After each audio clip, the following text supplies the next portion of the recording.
Hello everyone, welcome to IQ tab and a very good morning to all of you. I hope आप सब बहुत ही अच्छे होंगे। आज हम बेसिकली न्यू चैप्टर स्टार्ट करने जा रहे हैं लक्ष्मीकांत का, जो कि है चीफ मिनिस्टर, चैप्टर नंबर 31। ठीक है, कल की वीडियो में हमने बेसिकली गवर्नर के चैप्टर को पूरी तरह से फिनिश कर लिया था। सो स्टार्ट करते हैं आज का डिस्कशन। सबसे पहले हम बैकग्राउंड जानने की कोशिश करेंगे। यहाँ बताया गया है कि in the scheme of parliamentary system of government provided by the constitution, the governor is the nominal executive authority होते हैं, जिसको हम डी यूरे एग्जीक्यूटिव भी बोलते हैं। एंड द चीफ मिनिस्टर जो रियल एग्जीक्यूटिव अथॉरिटी होता है, जिसको हम डी फैक्टो एग्जीक्यूटिव भी बोलते हैं। ठीक है, तो कल की वीडियो में हमने ये चीज़ डिस्कस कर लिया था कि पार्लियामेंट्री सिस्टम जिस तरह से सेंटर में, उस तरह से स्टेट में भी देखने को मिलेगी। सेंटर में जिस तरीके से आपको प्रेसिडेंट देखने को मिलते हैं, जो कि आपका डी यूरे अथॉरिटी होते हैं, नॉमिनल एग्जीक्यूटिव होते हैं। सिमिलरली स्टेट में आपका नॉमिनल एग्जीक्यूटिव गवर्नर है। सेंटर में जो रियल पावर जो होती है, जो रियल एग्जीक्यूटिव अथॉरिटी होती है, जिसको डी फैक्टो एग्जीक्यूटिव भी बोलते हैं, तो प्राइम मिनिस्टर होते हैं। वही स्टेट में जो रियल एग्जीक्यूटिव अथॉरिटी वो आपके CM होते हैं, यानी चीफ मिनिस्टर। ठीक है, in other words the governor is the head of the state होता है, while the chief minister is the head of the government. यानी उस पर्टिकुलर स्टेट में जो गवर्नमेंट फॉर्म हुई है मेजॉरिटी उन्होंने वोट हासिल किए हैं, तो उस पर्टिकुलर गवर्नमेंट का जो लीडर होगा वो कहीं ना कहीं जो है चीफ मिनिस्टर के पद पे बैठेगा, इसलिए उसको हेड ऑफ द गवर्नमेंट बोला जाता है। Thus the position of the chief minister at the state level is analogous to the position of prime minister at the centre.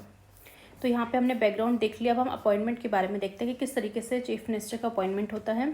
The constitution does not contain any specific procedure for the selection and the appointment of the chief minister, यानी किस तरीके से select करना है, किस तरीके से appointment करना है चीफ मिनिस्टर का, उसके बारे में कॉन्स्टिट्यूशन में कुछ भी बता नहीं रखा है। ठीक है, बट अगर हम जब आर्टिकल 164 देखते हैं, it's only says that the chief minister shall be the appointed by the governor. यानी कहीं ना कहीं कॉन्स्टिट्यूशन के अंदर एक आर्टिकल है 164, जिसके थ्रू हमें पता चलता है कि चीफ मिनिस्टर को कौन अपॉइंट करेगा, गवर्नर अपॉइंट करेंगे। However this does not imply that governor is free to appoint anyone as the chief minister. यानी गवर्नर बिल्कुल भी फ्री नहीं है कि वो किसी को भी अपॉइंट कर लेंगे चीफ मिनिस्टर, ऐसा बोला गया है इस आर्टिकल में। ठीक है, नेक्स्ट यहाँ पे देखने को मिलेगा, in accordance with the convention जो चली आ रही है of the parliamentary system of the government, the governor has to appoint the leader of the majority party in the state legislative assembly as a chief minister. यानी कोई भी ऐसी party जो कहीं ना कहीं मेजॉरिटी वोट्स हासिल किए हैं, जिसके पास मेजॉरिटी हो, उस पार्टी के लीडर को जो है हमारे गवर्नर जो है चीफ मिनिस्टर की तरह अपॉइंट करेंगे। कहाँ पे? स्टेट लेजिस्लेटिव असेंबली में। ठीक है, but when no party has a clear majority in the assembly, but कोई पार्टी के पास अगर क्लियर मेजॉरिटी नहीं शो पाती है असेंबली के अंदर, देन द गवर्नर में exercise his personal discretionary power, जो कि हमने कल की वीडियो में देखी थी किस तरीके से गवर्नर को जो है कॉन्स्टिट्यूशन के अंदर कुछ डिस्क्रिशनरी पावर दे रखी है और कुछ उनके पास सिचुएशनल डिस्क्रिशनरी पावर भी है। ठीक है, तो गवर्नर उसी डिस्क्रिशनरी पावर का यूज़ करके बेसिकली सेलेक्ट करेंगे और अपॉइंट करेंगे चीफ मिनिस्टर को। अब किस पार्टी को वो सेलेक्ट करते हैं, किस पार्टी को अपॉइंट करते हैं, कहीं ना कहीं वो उनके ऊपर डिपेंड करता है। बेसिकली अगर देखा जाए बैकग्राउंड में, अगर मान लो 3-4 पार्टी है, ठीक है, अगर मान लो किसी भी पार्टी के पास उतनी मेजॉरिटी नहीं है कि कोई एक पार्टी सरकार बना पाए, तो उस केस में अगर गवर्नर को लगता है कि भाई इन पार्टी को, अगर ये पार्टी जो है मिलकर कोलिशन बना लेती है, तो उनके पास इनफ मेजॉरिटी भी आ जाएगी और ये सरकार भी बना सकते हैं। तो उस टाइम पे बेसिकली जो है मतलब गवर्नर जो है उन पार्टी को इस तरीके से बोल सकते हैं कि आपकी पार्टी का जो भी लीडर होगा मैं उसको चीफ मिनिस्टर बना देता हूँ, एंड विद इन 30 डेज़ के अंदर जो भी आपको असेंबली में अपनी मेजॉरिटी प्रूफ करनी है, अगर आप प्रूफ कर पाए तो अपनी सरकार बना सकते हैं आप। ठीक है, तो इस तरीके से वो अपनी डिस्क्रिशनरी पावर का यूज़ करते हैं। मतलब ऐसा कहीं ना कहीं उन्हें अंदाज़ा लग जाता है कि ये पार्टी जो है कहीं ना कहीं कोalition फॉर्म कर ही लेगी, बिकॉज उनके इनफ कनेक्शंस वगैरह है। क्योंकि देखो सरकार बनाने के लिए तो हर एक पार्टी तैयार रहती है, बस किस तरीके से उनको मौका मिलना चाहिए। ठीक है, ऐसे टाइम पे अगर 2 दुश्मन भी हैं, उनको लगता है कि चलो ठीक है, मेरे पास 25 वोट है, तुम पे इतने 30 वोट है, क्यों ना मिलके हम मेजॉरिटी ले लेते हैं, तो ऐसा भी देखने को मिलता है। ठीक है, नेक्स्ट बोला जा रहा है, in such a situation the governor usually appoint the leader of the largest party, यानी जो भी लार्जेस्ट पार्टी का लीडर होगा उसको, और अ कोलिशन, अगर इन केस अगर कोलिशन 2-3 पार्टी के मिलके कोलिशन बन रखा है in the assembly, as a chief minister उसको अपॉइंट कर दिया जाएगा। And ask him to seek vote of confidence in the house within the month, यानी 1 महीने का टाइम दिया जा रहा है। तो सिंपली यहाँ पे देखो क्या हो रहा है कि जो आपके गवर्नर है, सबसे पहले जो भी लार्जेस्ट पार्टी होगी या फिर कोalition पार्टी होगी, उनका जो लीडर होगा उससे सीएम अपॉइंट कर रहे हैं। देन उनको 1 महीने का टाइम दे रहे हैं कि आप कैसे भी करके कुछ भी करके 1 महीने के अंदर अंदर आपको अपनी असेंबली के अंदर जो है अपनी मेजॉरिटी प्रूफ करनी है। अब आप कुछ भी करो, लोगों को जितने भी जो मेंबर्स हैं उनको मनाओ, जो भी पार्टी के जो मेंबर हैं उन्हें अपनी तरफ खींचो या फिर जो भी करो, it's up to you, but आपको 1 महीने का टाइम दिया जाता है। यानी जब उनको अपॉइंट कर रहे हैं तभी उनको मेजॉरिटी शो करने की ज़रूरत नहीं है। एक बार आप गवर्नर ने जो है सीएम को अपॉइंट कर लिया तो उनके पास 1 महीने का टाइम है मेजॉरिटी शो करने का, ठीक है। तो ये आपको देखने को मिलेगा, time is 1 month. For example आपको देखने को मिलेगा पास्ट में द गवर्नर ऑफ तमिलनाडु 1951 में, ऐसे मतलब इस तरह से आपको देखने मिलेगा, इन्होंने इस तरीके से जो है अपना मतलब डिस्क्रिशनरी पावर का यूज़ किया था। सिमिलरली राजस्थान में भी 1967 के अंदर, हरियाणा में 1982 के अंदर they invited the leader of the largest party. मतलब इन स्टेट के जो गवर्नर्स थे, चाहे वो तमिलनाडु की बात करो, राजस्थान, हरियाणा, इन्होंने इन्वाइट किया the leader of largest party to form the ministry, कि तुम आके मिनिस्ट्री फॉर्म करो। And the governors of Punjab 1967, West Bengal 1970, Maharashtra 1978 on the other hand invited the leader of the coalition to form the ministry. मतलब वही है, डिपेंड करता है उस समय ग्राउंड रियलिटी क्या है, उस समय क्या सर्कमस्टांसेस है, किस पार्टी के पास कितनी सीट्स है, उसके बेसिस पे कहीं ना कहीं गवर्नर डिसीजन लेते हैं। नेक्स्ट बोला जा रहा है the governor may have to exercise his individual judgement in the selection and appointment of the chief minister when the chief minister in office dies suddenly and there is no obvious successor. तो यहाँ पे हमने ये particular case हमने कब देखा था, जब हमने गवर्नर चैप्टर पढ़ा था, किस तरीके से वो अपनी डिस्क्रिशनरी पावर का यहाँ पे यूज़ कर सकते हैं। पहला किस में, जब उनको लगता है कोई पार्टी जो है सरकार नहीं बना पा रही, उस केस में यूज़ करते हैं। दूसरा, जब चीफ मिनिस्टर जो है अपने ऑफिस के दौरान अगर उनकी मृत्यु हो जाती है तो उस समय किसको सक्सेसर बनाना है, तो वो कहीं ना कहीं गवर्नर की डिस्क्रिशनरी पावर के अंदर आएगा, ठीक है। तो however on the death of a chief minister the ruling party usually elect a new leader and the governor has no choice but to appoint him as a chief minister. Obviously बात है, देखो party तो है ना, भले उनका जो leader है जिसको सीएम बनाया गया उनकी डेथ हो गई है, बट पार्टी के अंदर जो बाकी के मेंबर्स है, अगर बाकी के मेंबर्स अगर मान लो इनमें से किसी एक को चुन लेते हैं कि भाई चलो ये लीडर तो नहीं रहे, बट इनमें से हमारे में से कोई एक पर्सन को हम अपना लीडर घोषित कर देंगे और इस लीडर को आप जो है चीफ मिनिस्टर की फॉर्म में अपॉइंट कर लो, तो गवर्नर को उसको अपॉइंट करना ही पड़ता है। नेक्स्ट बोला क्या है, the constitution does not require that a person must prove his majority in the legislative assembly before he is appointed as a chief minister. यानी जब उसको अपॉइंट किया जा रहा है चीफ मिनिस्टर के द्वारा, तो कॉन्स्टिट्यूशन ने खुद कहा है कि उस समय मेजॉरिटी शो करने की ज़रूरत नहीं है। The governor may first appoint him, यानी सबसे पहले गवर्नर उनको अपॉइंट करेंगे as a chief minister and then ask him to prove his majority in the legislative assembly within a reasonable period. अब रीजनेबल पीरियड क्या है, 1 month का time है। And this is what has been seen in number of cases में आपको देखने को मिला है। फॉर एग्जाम्पल बात करते हैं गवर्नर ऑफ जम्मू कश्मीर में, जो गवर्नर थे जिनका नाम है जगमोहन, उन्होंने अपॉइंट किया था जीएम शाह को as a chief minister and asked him to prove his majority on the floor of the house within a month. And देखने को मिला था कि जो जीएम शाह हैं उन्होंने अपनी मेजॉरिटी प्रूव भी कर दी थी 1 महीने के अंदर। सिमिलरली अगर बात करें गवर्नर ऑफ आंध्र प्रदेश की, जो कि रामलाल थे उस समय के, उन्होंने अपॉइंट किया था भास्कर राव को अपना स्टेट का चीफ मिनिस्टर एंड उनको अगेन 1 मंथ का टाइम दिया था प्रूव करने के लिए majority in the floor of the house. However he could not prove his majority, यानी जो बेसिकली जो चीफ मिनिस्टर है उस समय के भास्कर राव, वो बेसिकली अपनी मेजॉरिटी प्रूव नहीं कर पाए। मेजॉरिटी प्रूफ नहीं कर पाए तो सरकार नहीं बन पाएगी। अगर सरकार नहीं बन पा रही तो देखा जाएगा कि उस समय किस तरीके से और कोई पार्टी है जो इस तरीके से कोलिशन फॉर्म करके जो है कहीं ना कहीं मेजॉरिटी ला पा रही है। अगर बिल्कुल भी कोई चांसेस नहीं है तो उस समय जो है फिर इलेक्शन करवाए जाएंगे, फिर जो है सरकार बनाई जाएगी, ठीक है। नेक्स्ट यहाँ पे बोला गया a person who is not a member of the state legislature can be appointed as chief minister for 6 month. यानी कोई एक पर्सन है जो इंडिपेंडेंट है, वो किसी पार्टी का नहीं है, तो वो कहीं ना कहीं जो है किसी भी स्टेट लेजिस्लेचर का मेंबर नहीं है, ना ही आपका स्टेट लेजिस्लेटिव असेंबली, अगर उस पर्टिकुलर स्टेट में स्टेट लेजिस्लेटिव काउंसिल है तो उसका भी मेंबर नहीं है, यानी किसी भी स्टेट लेजिस्लेचर का वो मेंबर नहीं है। फिर भी उस पर्सन को 6 महीने के लिए ही सही बट चीफ मिनिस्टर अपॉइंट किया जा सकता है, बट 6 महीने तक का टाइम उसको दिया जाता है, within which time he should be elected to the legislature, failing which he ceased to be a chief minister। यानी अगर एक पर्टिकुलर मेंबर को एक पर्टिकुलर पर्सन को जो कि मेंबर नहीं है स्टेट लेजिस्लेटिव असेंबली का या फिर स्टेट लेजिस्लेटिव काउंसिल का अगर मेंबर नहीं है, फिर भी उसको जो है 6 महीने तक चीफ मिनिस्टर बनाया जा सकता है। अब उसको क्या करना है, 6 महीने के अंदर किसी तरीके से इलेक्शन के थ्रू जो है पार्ट बनना है स्टेट लेजिस्लेटिव असेंबली का, या फिर अगर वहाँ पे काउंसिल है तो स्टेट लेजिस्लेटिव काउंसिल का ना, दोनों में से किसी एक का मेंबर वो बन जाए, बट मेंबर बनना ज़रूरी है। बिकॉज 6 महीने के बाद अगर आप मेंबर नहीं बनते हो, ठीक है, तो उस समय आपका जो चीफ मिनिस्टर का जो पद है आपसे छीन लिया जाएगा, ठीक है। क्योंकि चीफ मिनिस्टर के लिए देखो भले ही 6 महीने तक का टाइम दिया जा रहा है उस पर्सन को, बट 6 महीने बाद तक तो उसको कहीं ना कहीं मेंबर बनना ही पड़ेगा।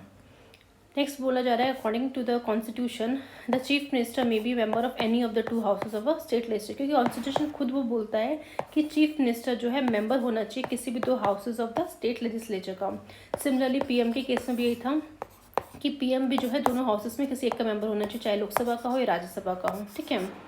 तो उसी तरह से स्टेट में भी देखने को ही मिलता है। तो यूजुअली देखा जाता है कि जो चीफ मिनिस्टर है वो सिलेक्ट किया जाता है फ्रॉम द लोअर हाउस यानी स्टेट लेजिस्लेटिव असेंबली में, but on a number of occasions में देखा गया है a member of upper house यानी स्टेट लेजिस्लेटिव काउंसिल में has also been appointed as chief minister, ठीक है।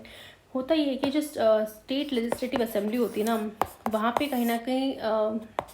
लोग चाहते हैं कि हम जनता के द्वारा चुन के आएँ, जनता के ज़्यादा से ज़्यादा अगर वोट्स किसी पार्टी को पड़ते हैं और उसी पार्टी का जो लीडर जो है बेसिकली आपका देखने को मिलता है कि वो चीफ मिनिस्टर बनता है, ठीक है। बट ऐसा बिल्कुल नहीं है कि आपका जो लेजिस्लेटिव काउंसिल है वहाँ से चीफ मिनिस्टर नहीं बन सकता, क्योंकि पास्ट में देखा गया है कि बहुत सारे ऐसे केसेस में जहाँ पे लेजिस्लेटिव काउंसिल से जो मेंबर चुन के आए हैं वो उनको भी सीएम बनाया गया है। फॉर एग्जाम्पल बात करते सी राजागोपालाचारी इन मद्रास में, नाउ इन तमिलनाडु। 1952 में उनको मद्रास का जो है चीफ मिनिस्टर बनाया गया था। सिमिलरली मोरारजी देसाई जो कि बॉम्बे यानी महाराष्ट्र की बात करें 1952 में वो बनी थी। नेक्स्ट है C B Gupta in UP in 1960। Next है B P Mandal in Bihar in 1968। They were appointed as the chief minister की तरह उन्हें अपॉइंट किया गया था while they were members of the state legislative council के मेंबर्स थे। नेक्स्ट यहाँ पे बताया जा रहा है the Sarkaria commission on the state legislative relation. ये तो हमने इतनी बार इनकी रिकमेंडेशंस पढ़ ली और हर बार आपको देखने को मिलेगा किस तरीके से इन्होंने हमेशा अपनी कुछ ना कुछ रिकमेंडेशंस दी है regarding the centre state relations के बेसिस पे इन 1983-88 के टाइम पे। And they made the following recommendation with regard to the selection appointment of chief minister. इससे पहले हमने गवर्नर के केस में देखा था कि उन्होंने किस तरीके से बताया था कि गवर्नर का अपॉइंटमेंट और सिलेक्शन किस तरीके से होना चाहिए। इस पर्टिकुलर चैप्टर में हम देखेंगे सीएम के केस में उन्होंने क्या क्या बताया। पहले उन्होंने बोला in choosing a chief minister the governor should be guided in the following principle, यानी ये प्रिंसिपल्स कहीं ना कहीं उनको बेसिकली ध्यान में रखने चाहिए जब भी वो चीफ मिनिस्टर को चूज़ कर रहे हैं। पहला द पार्टी और अ कॉम्बिनेशन ऑफ पार्टी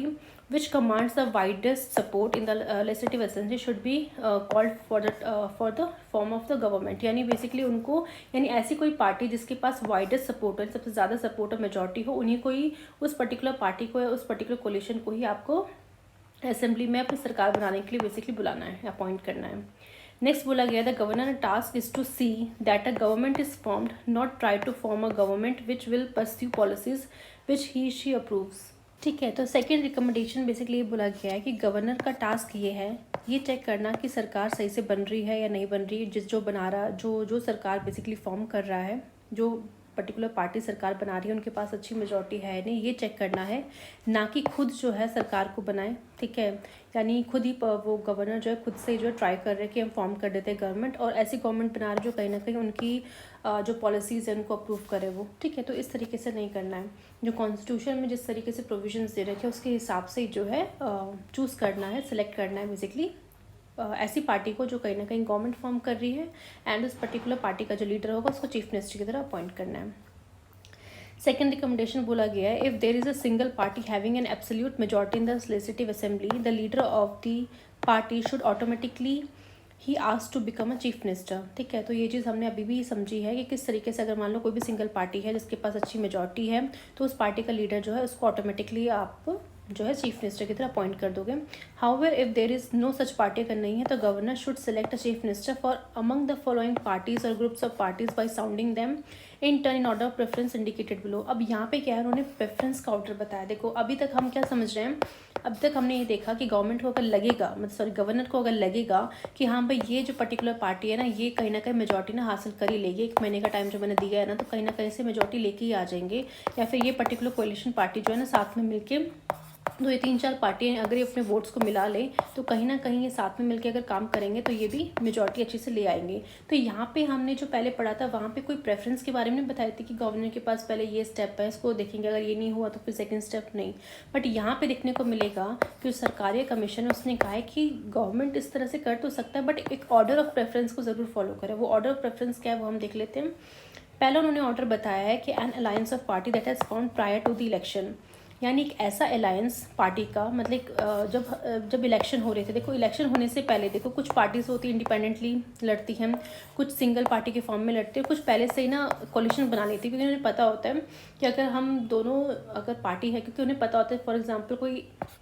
ये पार्टी उन्हें पता है कि इस पर्टिकुलर स्टेट में ना इतने लोग से द्वारा उनके इतने वोट तो मिल ही जाएंगे, बट कहीं ना कहीं उनके डाउट होता है अगर उससे ज़्यादा वोट नहीं मिले तो हम सरकार नहीं बना पाएंगे, तो पहले वो गठबंधन कर लेते हैं और पहले वो कॉलिशन बना लेते हैं। तो कहीं ना कहीं उन्हें पता होता है कि अब हम दोनों मिलके जब एक स्ट्रॉन्ग पार्टी बन गई है, अब हम जब स्टेट में इलेक्शन लड़ेंगे ना तो आपकी जो पार्टी को जो सपोर्ट कर रहे हैं वो और मेरी पार्टी को जो सपोर्ट कर रहे हैं वो साथ में मिलकर जब लोग हमें वोट डालेंगे तो कहीं ना कहीं हमारी जो वोट की वैल्यू होगी ज़्यादा होगी, और ज़्यादा होने का मतलब है हमें मेजॉरिटी मिल जाएगी, तो अच्छे से हम बेसिकली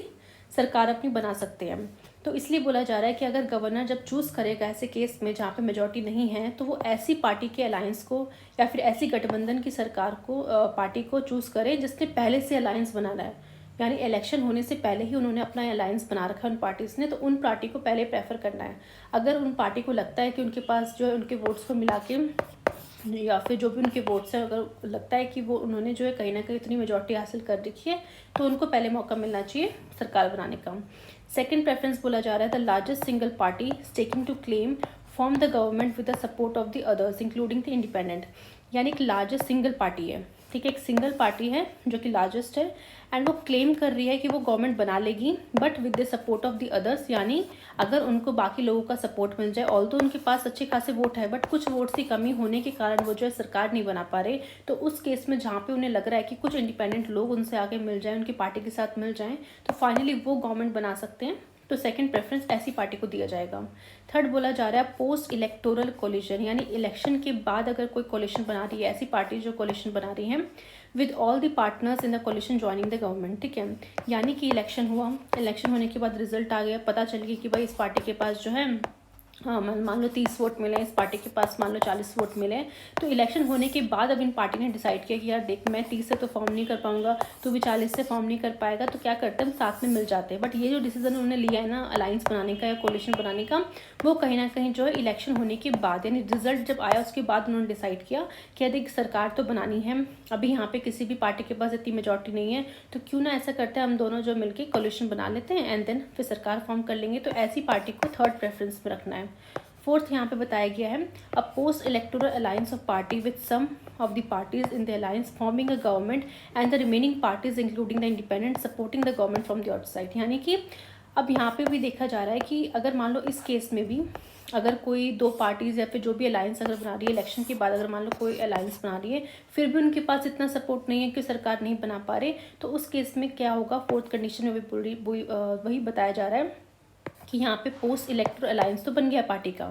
ठीक है, अब पार्टी का अलायंस बनने के साथ साथ कुछ मेंबर्स की फिर कमी है, तो जो रिमेनिंग पार्टी के जो मेंबर्स होंगे इंक्लूडिंग द इंडिपेंडेंट हो गए या फिर जो बाहर से जो सपोर्ट कर रहे हैं उनका सपोर्ट लेगी सरकार, वो पार्टी बेसिकली उनका सपोर्ट लेगी और उनके सपोर्ट से फिर कहीं ना कहीं सरकार बनाएंगी, ठीक है। तो ये जो ऑर्डर है ना 1 फिर second then third and fourth, ये 4 ऑर्डर जो इस तरीके से फॉलो, अगर पहला लग रहा है गवर्नमेंट को गवर्नर को अगर पहले लग रहा है कि पहले वाले से हो जाएगा तो सरकार बना दो, अगर पहले वाले से नहीं होता सेकंड पे आओ, सेकंड से नहीं होना तो थर्ड एंड थर्ड से नहीं होना देन फोर्थ, तो इस प्रेफरेंस को अगर फॉलो किया जाएगा तो कहीं ना कहीं गवर्नर के ऊपर जो क्रिटिसिज्म लगता है कि वो किस तरीके से जो है अपने हिसाब से जो है किसी भी पार्टी को बोल के चीफ मिनिस्टर बना देते हैं, मतलब बिना ये जाने कि और पार्टीज़ के पास भी तो मेजॉरिटी हो सकती है ना, तो क्यों बाकी को मौका ना मिले और जो है गवर्नर जो अपने डिस्क्रिशनरी पावर को इस तरीके से यूज़ करे। तो सरकारी कमीशन ने क्या अगर ये मेथड फॉलो करा तो कोई भी कह सकते एलिगेशंस नहीं लगा सकता गवर्नर को, वही बात है कि गवर्नर कितना इसको फॉलो करता है। देन यहाँ पे बताया गया है कि the governor while going through the process described above should select the leader who is her governor's judgement in is most likely to command a majority in a state legislative assembly, ठीक है, यानी वही है कि अब जो भी party यहाँ से चुन के आएगी उनके जो भी लीडर होगा उसको चीफ मिनिस्टर की तरह अपॉइंट करना है एंड देन वो पर्टिकुलरली जो भी उनको टाइम दिया जाएगा उस टाइम के अंदर उन्हें असेंबली में अपनी मेजॉरिटी पे प्रूफ करनी है, ठीक है। नेक्स्ट यहाँ पे थर्ड रिकमेंडेशन बोला गया है कि chief minister unless he she is the leader of a party which has absolute majority in the state legislative assembly should seek a vote of confidence in the assembly within 30 days। ठीक है, तो यहाँ पे इन्होंने बताया कि क्या procedure होना चाहिए, क्या फॉलो करना है स्टेप जब भी गवर्नर को पता चलेगा। अब जैसे गवर्नर को पता चलेगा कि इनमें से कोई एक पार्टी है, जो भी इन्होंने प्रेफरेंस फॉलो किया उनमें से किसी एक को उन्होंने चूज़ किया और बोला कि ठीक है आप गवर्नमेंट फॉर्म करो और 1 महीने का टाइम दे दिया, 30 दिन का टाइम दे दिया कि आओ और अपना कॉन्फिडेंस जो वोट ऑफ कॉन्फिडेंस है वो बेसिकली असेंबली में लो, सो दैट ये पता चल सके कि असेंबली में कि आप लोगों की मेजॉरिटी और आप यहाँ पे सरकार बना सकते हैं। नेक्स्ट रिकमेंडेशन बोला है कि when number of members of the legislative assembly approach the governor and contest the claim of incumbent chief minister to be continued majority support in the legislative assembly, the governor should not risk a determination of the issue of majority support on his own outside legislative assembly. The prudent course of his would be cause the rival claims to be tested on the floor of the house। तो इसमें basically बताया जा रहा है कि ऐसा scenario जब होता है तो उस केस में देखा जाता है जो आपके गवर्नर है वो basically should not take side, मतलब किसी की साइड नहीं लेंगे, बल्कि जो डेमोक्रेटिक प्रोसेस है उसको कहीं ना कहीं होने देंगे कि जो डेमोक्रेटिक प्रोसेस के थ्रू जो चीज़ें होंगी कि किस तरीके से पहले मेजॉरिटी प्रूफ करनी है, तो उस प्रोसेस को कहीं ना कहीं वो होने देंगे। एंड बोला जाता है कि the floor of the house is where the members of the assembly जो है बेसिकली डिबेट करते हैं, वोट करते हैं on the issue of majority support. अगर मेजॉरिटी सपोर्ट है तो उसमें बेसिकली वो जो पर्टिकुलर मेंबर्स हैं उनका काम है कि वो किस तरीके से डिबेट करें, देन वोट हासिल करें। एंड द गवर्नर का काम बेसिकली इतना है कि वो रिस्पेक्ट करे जो भी आउटकम निकल के आएगा, ठीक है, जो भी आउटकम होगा कि वो पर्टिकुलर पार्टी के पास मेजॉरिटी है या नहीं। और बेसिकली ये प्रूडेंट कोर्स ऑफ एक्शन इसलिए होगा बिकॉज कहीं ना कहीं यहाँ पे गवर्नर इंश्योर करेगा कि जो भी डिसीजन आ रहा है वो एक elected representative of the people के द्वारा आ रहा है, यानी वहाँ पे जो लोग डिसीजन ले रहे हैं, जिस तरीके से वो वोटिंग कर रहे हैं, डिबेट कर रहे हैं, तो वहाँ पे जो लोग बैठे हैं वो कहीं ना कहीं जनता के द्वारा भेजे हुए रिप्रेजेंटेटिव हैं, तो उनके द्वारा जो भी डिसीजन लिया जा रहा है वो कहीं ना कहीं सही होगा रादर दैन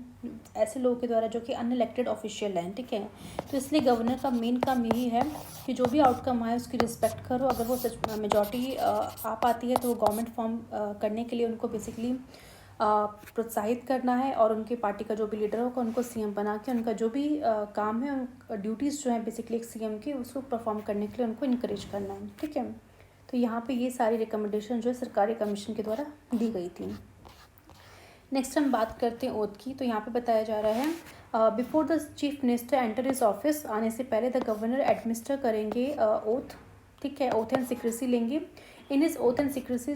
चीफ मिनिस्टर किस तरीके से स्वेयर करते हैं, पहला कि the form of oath of the office and secrecy for a chief minister similar that of any state minister, यानी जो बाकी के जो मिनिस्टर्स होंगे तो जिस तरीके से वो लेंगे सेम देखने को मिलेगा, चीफ मिनिस्टर भी वही सेम ओथ लेते हैं। पहला बोला जाता है कि to bear the fuel true faith and allegiance to the constitution of India, वही है कि कॉन्स्टिट्यूशन जो है कहीं ना कहीं हमारा सुप्रीम है, लॉ ऑफ द लैंड है, तो उस पर ट्रूली फेथ बनाए रखना बहुत ज़्यादा ज़रूरी है, उसके हिसाब से काम करना कहीं ना कहीं बहुत ज़्यादा ज़रूरी है। Second, to uphold the sovereignty integrity of India, हमारी जो कहीं ना कहीं जो भारत है उसकी इंटीग्रिटी और सोवरेनिटी की हमेशा रक्षा करनी है।